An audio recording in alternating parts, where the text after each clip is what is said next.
Ciao e benvenuti a Setting Up My Small Lab. Si tratta di una nuova serie che tratterà sostanzialmente della presentazione di attrezzature che potremo utilizzare nel nostro laboratorio. Ovviamente tratteremo pezzi non cari, anzi possibilmente a buon mercato, o addirittura prepareremo e predisporremo dei kit da montare che faranno bella mostra nel nostro laboratorio.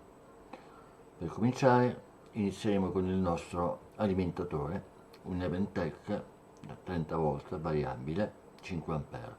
Via!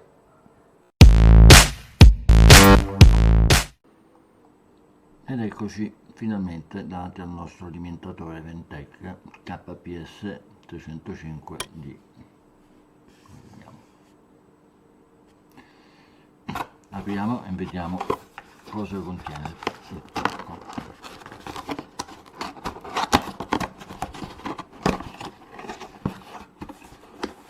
La confezione è abbastanza protetta, abbiamo un manuale corposo,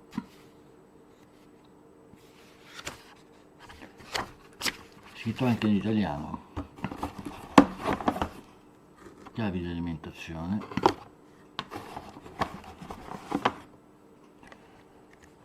cavetti per la configurazione attraverso connettori a coccodrillo,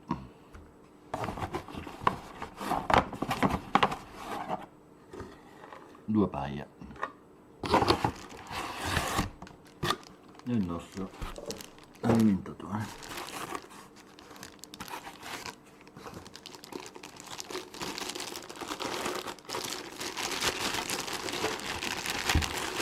Possiamo osservarlo un pochino meglio, tanto vediamo che è composto ovviamente da una sezione di controllo diretto e un controllo fine sulla corrente e sulla tensione. Posteriormente abbiamo un marchio apparentemente un po' farlocco, non sappiamo quanto sia effettivamente coerente con le direttive dell'Europa occidentale, una ventola, già predefinito per alimentazione a 220 volt in corrente alternata. Qui sotto abbiamo evidentemente la presa, la basichetta con il fusibile. Quindi almeno da questo punto di vista siamo abbastanza tranquilli. Inferiormente possiamo vedere queste due viti, questa e quest'altra, che non depongono molto a favore, in quanto sono le viti che terranno sostenuto il circuito PCB internamente in verticale. Il fatto che siano metalliche, senza rondelle apparentemente, o con delle rondelle metalliche, ci fa capire che probabilmente non è completamente corretto il tipo di isolamento utilizzato, ma questo è un prodotto che costa quello che costa, quindi alla fine ce lo potremo anche aspettare. Dal punto di vista invece dei cavi, vediamo che ad esempio questi coccodrilli risultano piuttosto validi, risultano connessi e crimpati, i cavi sono fissati correttamente ai connettori, il crimpaggio sembra effettuato abbastanza bene, non ci sono fuoriuscite di cavi che possono in qualche maniera creare cortocircuito, quindi funzionano bene. Comunque risultano validi per 300 volt, probabilmente sono 0,75 mm², quindi più che sufficienti.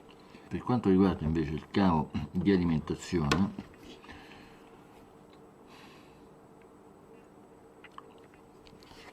potete vedere che non c'è assolutamente nessun tipo di descrizione, quindi con ogni probabilità non si tratta di un cavo 100% garantito e sicuro, anche se c'è scritto 10 A 250 volts.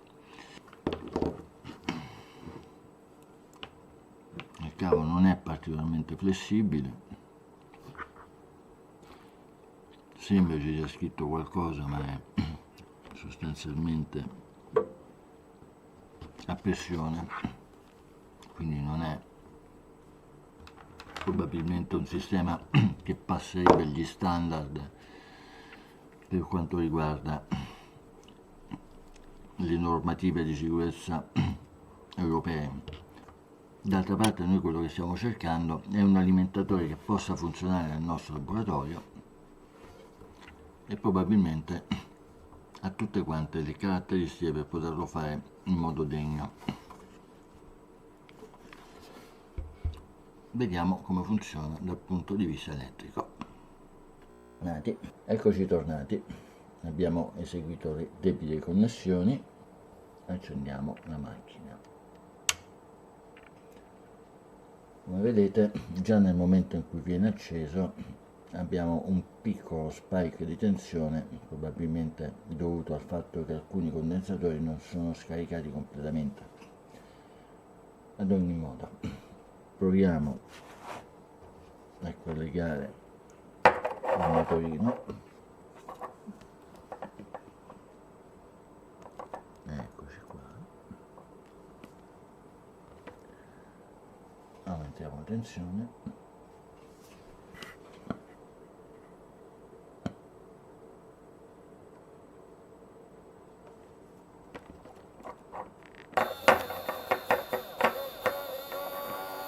E vediamo che il motore è partito tranquillamente. 80 mA.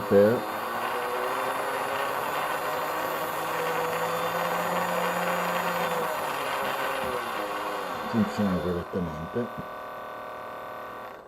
Abbiamo ovviamente la possibilità di controllare la corrente, in questo caso viene visto come una sorta di corto e viene chiuso.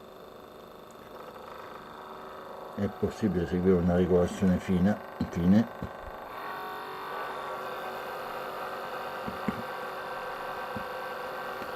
e insomma funziona correttamente.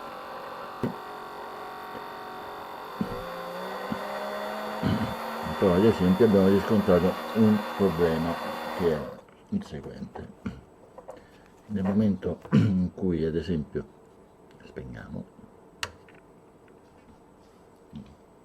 3, 4, 5 secondi prima di chiudere completamente la connessione, c'è un altro piccolo problema. Nel momento in cui accendiamo, vedete, riparte da 4,1, ma se noi decidiamo di abbassare la tensione impiega un pochino di tempo prima di scaricare completamente, il che per un alimentatore da banco assolutamente hobbistico non porta alcun tipo di problemi.